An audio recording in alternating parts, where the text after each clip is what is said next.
Welcome to my channel. আজকের ভিডিওতে রায়মার্টিন প্রশ্নবিচিত্রার এটা নতুন 2024 সালের। তো আজকে রায়মার্টিন প্রশ্নবিচিত্রার ক্লাস 4-এর ফার্স্ট ইউনিট টেস্টের পরিবেশের সমাধানগুলো করব, মানে প্রশ্নোত্তরগুলো 6 নম্বর মডেল পেপারটা আজকে করব। তো আগে দেখবে অঙ্কের সমস্ত সমাধান ফার্স্ট ইউনিট টেস্টে করে দেওয়া হয়েছে, পরিবেশেরও অনেক সমাধান করে দেওয়া হয়েছে। তো যদি না দেখে থাকো আমি ডেসক্রিপশন বক্সে লিঙ্ক দিয়ে দেবো, প্লেলিস্ট থেকে দেখে নিও। তো আজকে এই 6 নম্বর মডেল পেপারটা সমাধান করব। দেখো বলেছে ফাঁকা জায়গায় সঠিক শব্দ বসিয়ে শূন্যস্থান পূরণ করো। মরিশাস ড্যাশ মহাসাগরের বুকে একটা ছোট্ট দ্বীপ।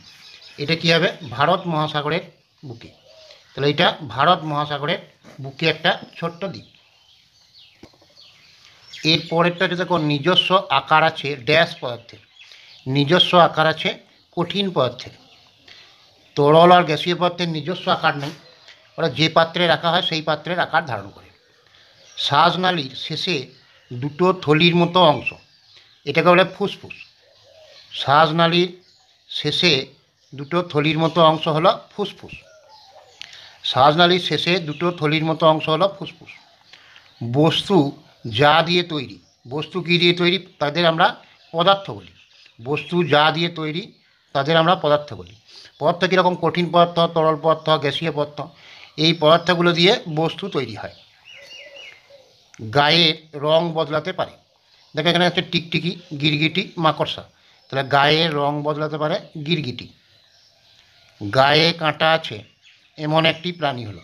দেখো সাপ, জিরাফ, সজারু দেওয়া আছে। তাহলে সজারুর গায়ে কাঁটা আছে। তাহলে গায়ে কাঁটা আছে এমন একটি প্রাণী হলো সজারু।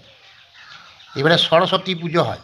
সরস্বতী পুজো হয় হেমন্ত, শীত আর বসন্ত, এই তিনটে দেওয়া আছে এই কালে। তাহলে শীতকালে সরস্বতী পুজো হয়। তাহলে সরস্বতী পুজো হয় শীতকালে। বাতাসে জলীয় বাষ্পের পরিমাণ বেশি থাকে শীতকালে, বর্ষাকালে, শরৎকালে। তাহলে এটা হবে বর্ষাকালে। বর্ষাকালে বাতাসে জলীয় বাষ্পের পরিমাণ বেশি থাকে। এবার দেখো বলেছে বাম দিক ও ডান দিক মিল করো। বাম দিকে কিছুগুলো লেখা আছে, ডান দিকে কিছুগুলো লেখা আছে। বাম দিকে দেখো লেখা আছে জলে ভাসমান গাছ, ফুল ও ফল হয় না এমন গাছ, একটি প্যাকেটজাত খাবার, আর যে কোনো কাজ করতে প্রয়োজন হয়। ডান স্তম্ভে লেখা আছে আলুর চিপস, শক্তি, কচুরিপানা আর শ্যাওলা। তাহলে জলে ভাসমান গাছ কোনটা? কচুরিপানা। তাহলে এটা 3 নম্বরটা হবে কচুরিপানা। জলে ভাসমান গাছ হচ্ছে কচুরিপানা। ফুল ও ফল হয় না এমন একটা গাছ হচ্ছে শ্যাওলা। তাহলে এটা কোনটা হবে? 4 নম্বরটা। তাহলে ফুল ও ফল হয় না হচ্ছে শ্যাওলা। একটি প্যাকেটজাত খাবার, প্যাকেটজাত খাবার কোনটা? আলুর চিপস। আলুর চিপস প্যাকেটে ভরা থাকে।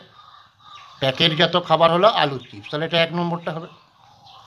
আর যে কোনো কাজ করতে প্রয়োজন হয় শক্তি। তাহলে এটা 2 নম্বরটা হবে। তাহলে কী হলো? আর একবার প্রথম থেকে বলি। জলে ভাসমান গাছ হচ্ছে কচুরিপানা, ফুল ও ফল হয় না এমন একটা গাছ হচ্ছে শ্যাওলা, একটি প্যাকেটজাত খাবার হলো আলুর চিপস, আর যে কোনো কাজ করতে প্রয়োজন হয় শক্তি। এবারে বলেছে দেখো পদার্থের কটি অবস্থা কী কী?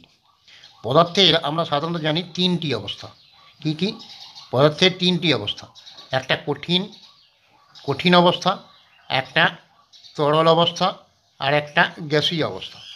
এগুলো পূর্ণ বাক্যে লিখবে, আমি শর্টকাটে লিখে দিচ্ছি, তোমরা পূর্ণ বাক্যে লিখবে যে পদার্থের অবস্থা হলো 3টি, কঠিন, তরল, গ্যাসীয়। এবার বর্তমানে প্লাজমা নামে আরেকটা অবস্থা পাওয়া যায়, তাহলে 4টে হবে, কিন্তু এটা তোমাদের টেক্সট বইতে নেই। পদার্থের কটা অবস্থা? বর্তমানে যেটা পাওয়া যাচ্ছে যে 4টে অবস্থা, কঠিন, তরল, গ্যাসীয় আর প্লাজমা অবস্থা।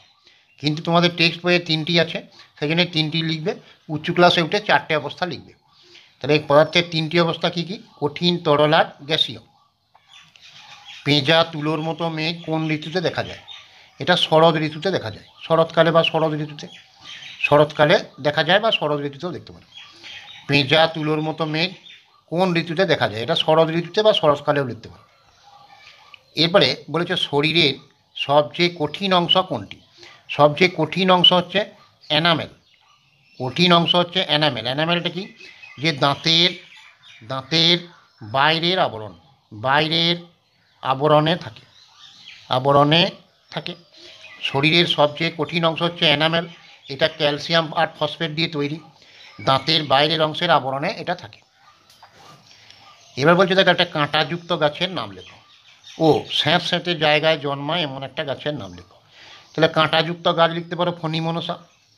ফণিমনসা কাঁটাযুক্ত গাছ হচ্ছে ফণিমনসা। আর স্যাঁতস্যাঁতে জায়গায় জন্মায় ব্যাঙের ছাতা। স্যাঁতস্যাঁতে জায়গায় জন্মায় ব্যাঙের ছাতা। শ্যাওলা এগুলো স্যাঁতস্যাঁতে জায়গায় জন্মায়। খালি চোখে দেখা যায় না এমন প্রাণী কোন যন্ত্রের সাহায্যে দেখা যায়? অণুবীক্ষণ বা মাইক্রোস্কোপ যন্ত্রের সাহায্যে। তাহলে কি লিখবে? যে অণুবীক্ষণ বা মাইক্রোস্কোপ বা অণুবীক্ষণ যন্ত্রের সাহায্যে দেখা যায়। তাহলে খালি চোখে দেখা যায় না এমন প্রাণী, এরকম প্রাণী কোন যন্ত্রের সাহায্যে দেখা যায়? অণুবীক্ষণ যন্ত্র বা মাইক্রোস্কোপ লিখতে পারো। আর খাদ্য তৈরির সময় গাছ কোন গ্যাস বাতাসে ছাড়ে? গাছ যখন খাদ্য তৈরি করে তখন পরিবেশ থেকে কার্বন ডাইঅক্সাইড নেয় আর অক্সিজেন গ্যাস ছাড়ে। শ্বাস প্রশ্বাসের সময় অক্সিজেন গ্যাস নেয়, কার্বন ডাইঅক্সাইড ছাড়ে। কিন্তু এখানে বলেছে যে খাদ্য তৈরির সময় কোন গ্যাস বাতাসে ছাড়ে। তাহলে খাদ্য তৈরির সময় অক্সিজেন গ্যাস বাতাসে ছাড়ে আর কার্বন ডাইঅক্সাইড গ্যাসটা গ্রহণ করে। তাহলে এই পর্যন্ত সমস্ত প্রশ্নের উত্তরগুলো হয়ে গেল। তো আগেকার ভিডিওগুলো যদি দেখে না থাকো, অঙ্কের সমস্ত প্রশ্নের উত্তর করে দেওয়া হয়েছে ফার্স্ট ইউনিট টেস্টে, তো ওগুলো দেখে নেবে।